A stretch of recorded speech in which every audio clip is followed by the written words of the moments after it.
दिल्ली संस्कृत अकादमी की ओर से आप लोग सभी लोगों का हार्दिक अभिनंदन है। ज़्यादा समय न लेते हुए ये कार्यक्रम जो है दिल्ली सरकार की ओर से स्वतंत्रता के 75वीं वर्षगांठ में आयोजित किए जा रहे हैं और दिल्ली सरकार इन कार्यक्रमों को 12 अगस्त से और 18 अगस्त तक के लिए एक प्रोग्राम बनाया हुआ था और आज लास्ट दिन है इसका। और अकादमी की ओर से यहाँ पे पहले योग का कार्यक्रम होगा, उसके बाद है सांस्कृतिक कार्यक्रम होगा। मैं ज़्यादा समय न लेते हुए संत नागपाल महाविद्यालय के छात्रों को आमंत्रित करता हूँ कि यहाँ पे वैदिक मंगलाचरण प्रस्तुत करें। श्री गणेशाय नमः, श्री सरस्वती नमः, श्री वेद पुरुषाय नमः।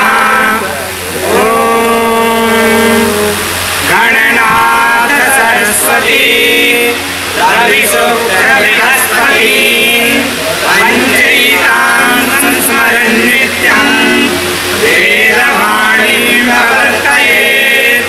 अजास्य पीतवर्णः स्यात् यजुर्वेदोक्तसूत्रधे वामे कुलिशपाणिस्थो बोधितो मङ्गलप्रदः। गुरुर्ब्रह्मा गुरुर्विष्णु गुरुर्देवो महेश्वरः, गुरुर्साक्षात् परब्रह्म तस्मै श्री गुरवे नमः।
बहुत बहुत धन्यवाद। अब मैं हमारे बीच में अकादमी के उपाध्यक्ष श्री के शर्मा जी और श्री लाल बहादुर शास्त्री संस्कृत विद्यापीठ से प्रोफेसर महेश प्रसाद सिलोड़ी जी आए हुए हैं। उनसे निवेदन है कि वे दीप प्रज्वलन करें।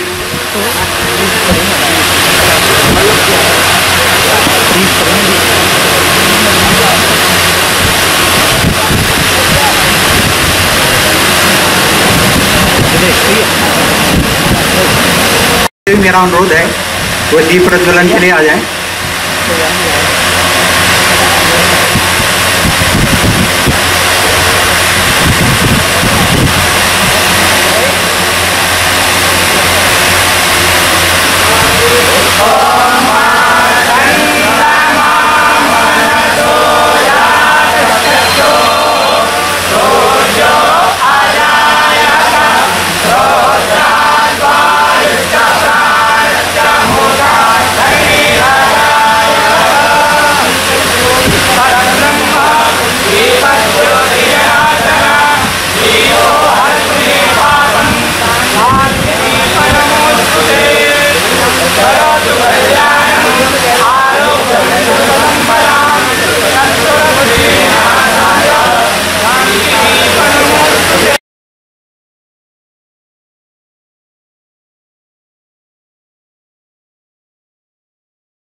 दीप प्रज्वलन के बाद मेरा अकादमी के उपाध्यक्ष से अनुरोध है कि वे यही मंच में जो है हमारे अतिथि प्रोफेसर महेश प्रसाद सिलोड़ी जी का जो है प्रतीक चिन्ह से सम्मान करें।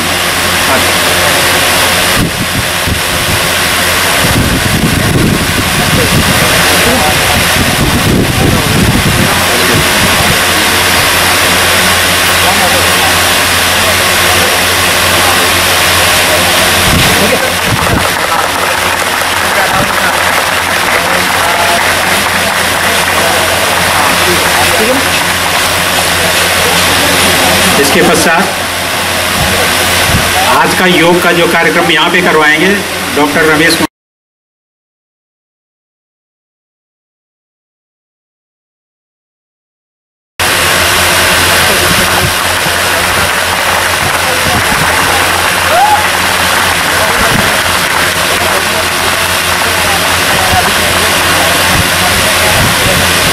उपाध्यक्ष जी से मेरा अनुरोध है कि वे 2 शब्द अपना आशीर्वाद के रूप में हम सभी को प्रदान करें।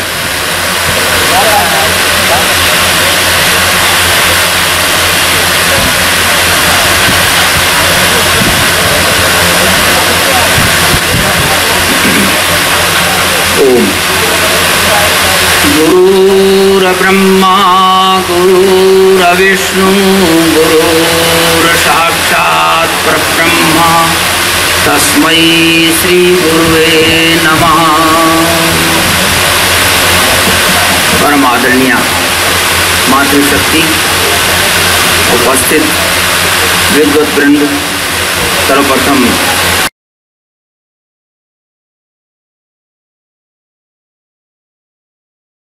अन्य सदस्य सबका हार्दिक स्वागत करता हूँ। आज ये कार्यक्रम अभी आचार्य जी मुझे कह रहे थे कि करते रहिए इसी तरह से, क्योंकि लगभग 2.5 वर्ष से कोई कार्यक्रम अकादमी का नहीं हो पाया। कुछ कोरोना की वजह से नहीं हुआ, क्योंकि शरीर माध्यम खलु धर्म साधनम, शरीर है तो सब कुछ है। तो सबसे पहले शरीर की सुरक्षा हमारी सरकार ने किया, उसमें व्यस्त रहे। अब थोड़ा सा कुछ ढिलाई हुई है, लेकिन अभी भी मैं कहूँगा कि कोरोना गया नहीं है, दोबारा से आ रहा है। इसलिए आप सबसे निवेदन है, कृपया अपनी सुरक्षा बनाए रखें, मास्क वगैरह लगाएं, थोड़ा डिस्टेंस दूरी बना के रखें तो अच्छा होगा, क्योंकि स्वस्थ शरीर में ही सब कुछ है। ध्यान रखें।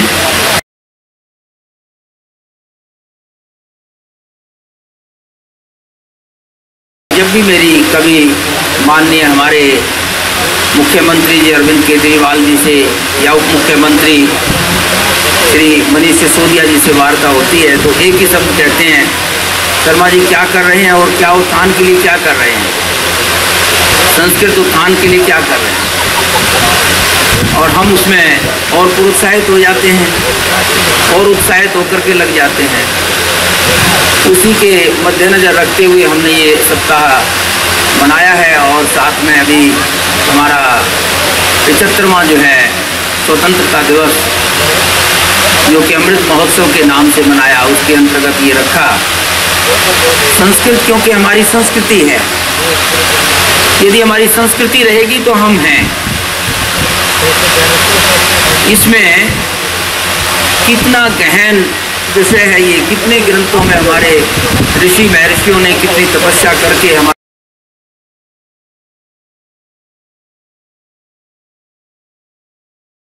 की रचना की है। और वो ग्रंथ हमें सब क्या सिखाते हैं, हमें जीने की कला सिखाते हैं हर क्षेत्र में, चाहे सामाजिक है, आर्थिक है या रोग इत्यादि से संबंधित है, हर क्षेत्र में संस्कृत हमें ज्ञान देती है। तो उसको जीवित रखने के लिए, अपितु जीवित तो है ही, रहेगी, सदा रही है और रहेगी संस्कृत, लेकिन उसको और अच्छी प्रकार से फले फूले और आम भाषा बने, आम जनता के बीच में जो है सभी इससे लाभान्वित हों, वो हमें कार्य करना चाहिए। वही मेरा ध्येय है, वही हम करेंगे। हम संस्कृत को बहुत कठिन ना बनाएं, कुछ विद्वान इसको नहीं मानेंगे मेरी बात को। संस्कृत जो कठिन बनी है, पाणिनि के बाद से बनी। पाणिनि जी ने सूत्र बनाए, बहुत अच्छे हैं, बहुत ही।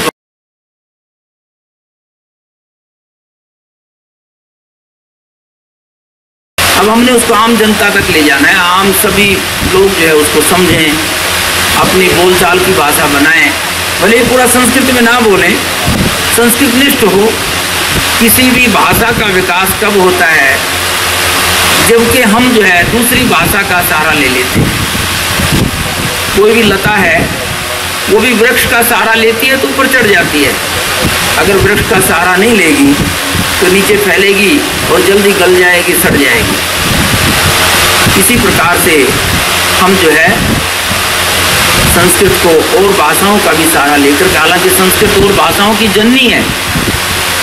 जितनी भी भाषाएं हैं, बहुत सारी भाषाएं, मैक्सिमम अधिकतर संस्कृत से ही निकली हुई है।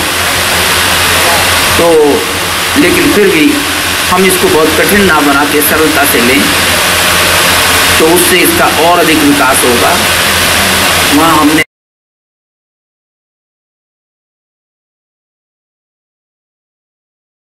बोलचाल के शब्द हैं, उनका संस्कृत में जो है हिंदी में भी लिखवाया, संस्कृत में भी लिखवा दिया, जिससे कि सब उसको समझे, उन्हीं शब्दों को बोलें घर में तो उत्तम होगा। तो यही मेरा आप सबसे निवेदन है। इसके साथ ही मैं विस्तार में ना जाके सर्वप्रथम यहाँ आए हुए सभी जितने हमारे विद्वत वृंद हैं उन सबका मैं हार्दिक स्वागत करता हूँ।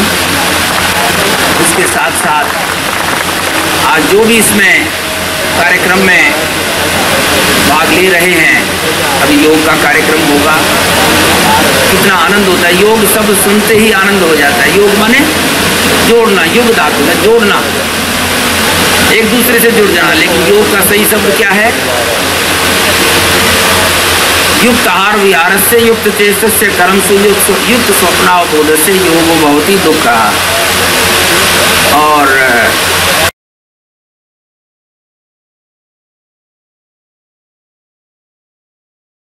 अपनी चित्त वृत्तियों को निरोध करना ही योग है। लेकिन वो कब होगा? जैसे अभी हमारे विद्यार्थी जो है आचार्यगण हमारे लेकर आए हैं उनको, तो वो जो दिखाएंगे उसमें अपने योग के कर्तव्य दिखाएंगे, अपनी एक्सरसाइज वगैरह जो करेंगे। लेकिन वो भी बहुत ज़रूरी है, क्योंकि जिससे हमारा शरीर स्वस्थ होगा तो हमारा मन और बुद्धि भी एकाग्र होगा।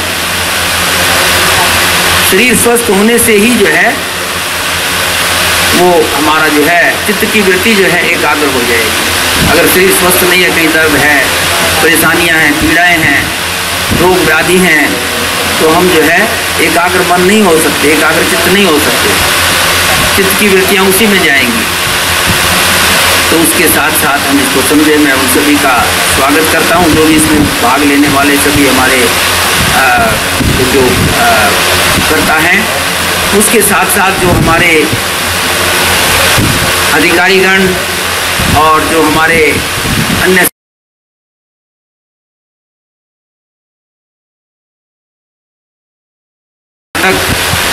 आज हमारा सप्ताह का अंतिम ये कार्यक्रम है, इस तक उन्होंने बहुत प्रयत्न किया, उन सबका मैं बहुत धन्यवाद करता हूँ। और उनको भी मैं आशीर्वचन कहता हूँ कि भगवान उनको इसी प्रकार की शक्ति दे और इसी प्रकार से और हम अधिक से अधिक कार्य करें। हम जो करते हैं उन्हीं के बल पर तो करते हैं। अगर वो हैं तो हम आके बैठ जाते हैं, सब आके दीप प्रज्वलित कर दिया, कि उन्हीं के भी आप में, उन्हीं के जो है द्वारा ही कर रहे हैं। उसके साथ साथ जो मीडिया के जो कर्मचारी हैं उनका भी मैं धन्यवाद करता हूं। उन्होंने आकर के हमें लाभान्वित किया और आगे भी इसी प्रकार से सहयोग देते रहेंगे। इसके साथ ही मैं विस्तार में ना जाकर के अपनी वाणी को विराम देता हूं। अभी हमारे संयोजक जो है आगे का कार्यक्रम करेंगे और उसके बारे में आपको अवगत कराएंगे। धन्यवाद।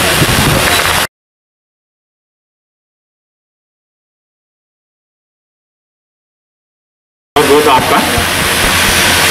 अब मैं आगे के कार्यक्रम के संचालन के लिए श्री लाल बहादुर शास्त्री संस्कृत केंद्रीय विद्यापीठ के योग विभाग में आचार्य हैं डॉक्टर रमेश कुमार जी, उनसे अनुरोध करता हूँ कोई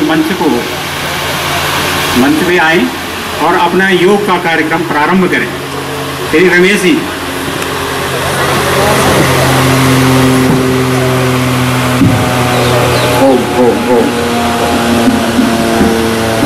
योगेन चित्तस्य पदेन वाचा मनः शरीरस्य च वैदिकेन योग करोति परवरमुनिना पतंजलि प्रांजलि जाने।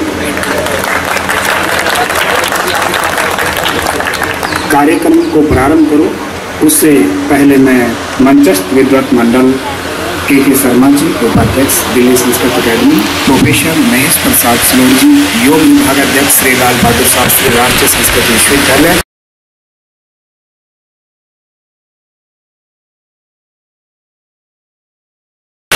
देश भर से अलग शहरों से आए हुए मेरे भाई बहन एवं मेरे सीनियर लोगों को मैं इस कार्यक्रम में अभिनंदन करता हूँ, स्वागत करता हूँ। भारतीय संस्कृति का एक आयाम है, जब भी हम कार्यक्रम शुरू करते हैं तो ईश्वर की आराधना करते हैं और जिस प्रकार से अभी हमने वंदना देखी और दीप प्रज्वलन करके हमने कार्यक्रम का प्रारंभ किया है, उसी प्रकार से हम योग के कार्यक्रम को भी सरस्वती वंदना के द्वारा प्रारंभ करेंगे।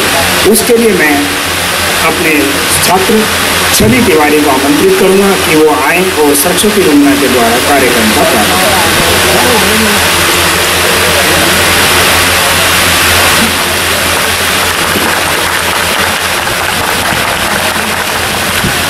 सर्वेभ्यो नमो नमः। किसी भी कार्यक्रम को पूर्ण कर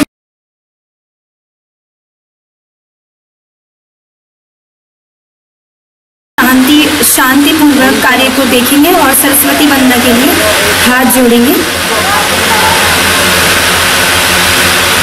या कुंदेन्दु तुषारे हारे धविला या शुभ्रवस्त्रावृता या वीणा वरदंड मंडित करा या श्वेत पद्मासना या ब्रह्माच्युत शंकर प्रभृतिभिः देवै सदा वंदिता सा मां पातु सरस्वती भगवती निशेष जाड्यापः शुक्ला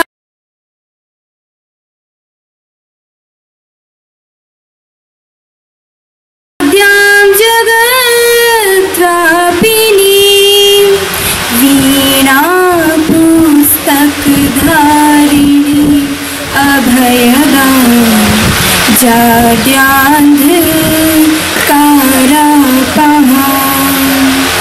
जाड्यान्धकारापहा हस्ते स्फाटिकमालिकां विदधती पद्मासने संस्थिता वन्दे तां परमेश्वरीं भगवती बुद्धिप्रदां शारदां बुद्धिप्रदां शारदां बुद्धिप्रदां शारदां। धन्यवाद।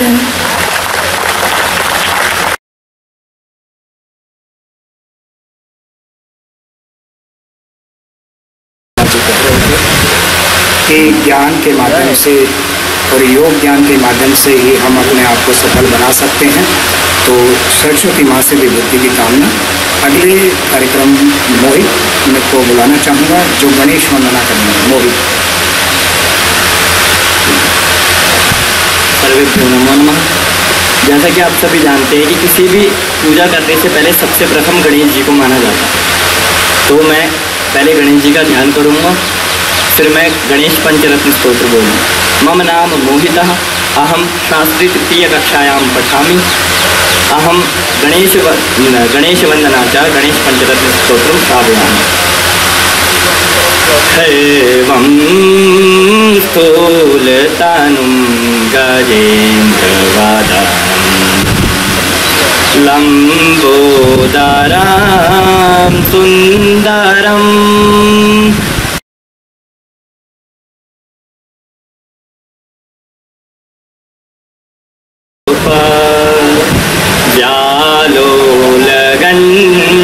व्यालोलगण्डस्थलं दन्ताघातविदारितारिरुधिरैः सिन्दूरशोभाकरं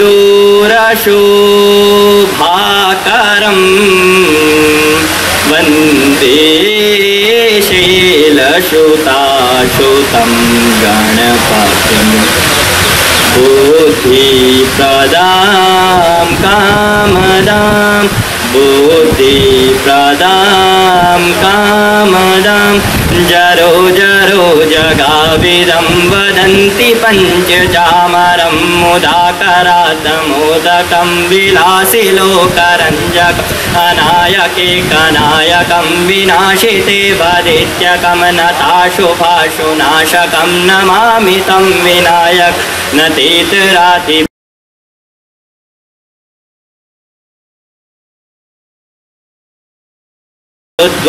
सुरेश्वरं निधीश्वरं गजेश्वरं गणेश्वरं महेश्वरं तमाश्रये परात्परं निरन्तरं समस्तलोकशङ्कर निरस्तदैत्यकुञ्जरं दरेदरोदरं वरं वरे भवक्रमक्षर कृपाकरं क्षमाकरं मुदाकरं यशस्करं नमस्करं नमस्कृतं नमस्करोमि भास्वरम् अकिञ्चनार्तिमार्जन चिरन्तनोक्तिभाजनं पुरारि पूर्वानन्दन सुरारि गर्वचर्वणं प्रपञ्चनाशभीषणं धनञ्जयादिभूषणं कपोलदानवारणं भजे पुराणवारणं नितान्तकान्तिकात्मजमचिन्तरूपमन्तहीनमन्तराय कृन्तन हृदन्तरे निरन्तरं वसन्तमेव योगिनां तमेकतं तमेव तं विचिन्तयामि सन्ततं। धन्यवादः।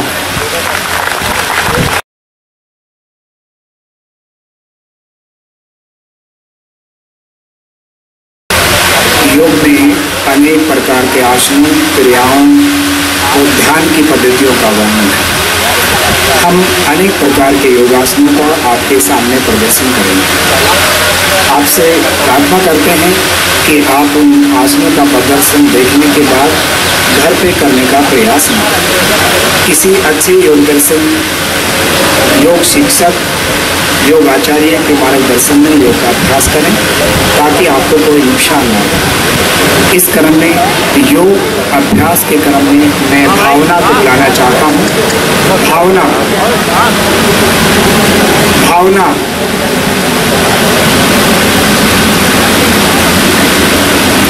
संदीप कुमार, राजेश, शुभम।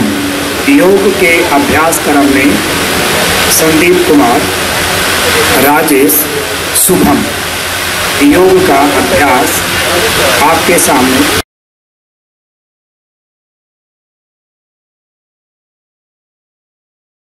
तक दिवाकर शर्मा जी हमारे सामने हैं, तो दिवाकर शर्मा जी संस्कृत गीत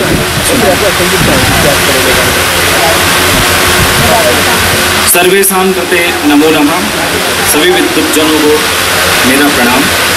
मैं आप सब लोग के समक्ष एक संस्कृत का छोटा सा गीत प्रस्तुत करने जा रहा हूँ। अवनितलं पुनरवतिर्डास्या अवनितलं पुनरवतिर्डास्या संस्कृत गंगाधारा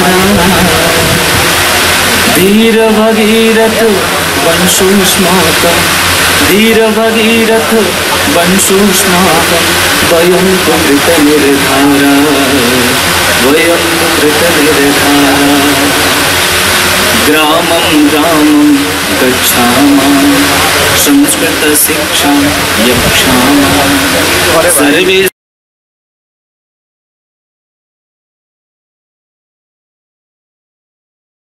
कृते प्रयत्ने किं न लभेता कृते प्रयत्ने किं न लभेता एवं सन्ति विचारा धीर भगीरथ वंशोऽस्माकं धीर भगीरथ वंशोऽस्माकं वयं तु कृतनिर्धारा वयं तु कृतनिर्धारा वयं तु कृतनिर्धारा वयं तु कृतनिर्धारा। सर्वेषां कृते नमो नमः।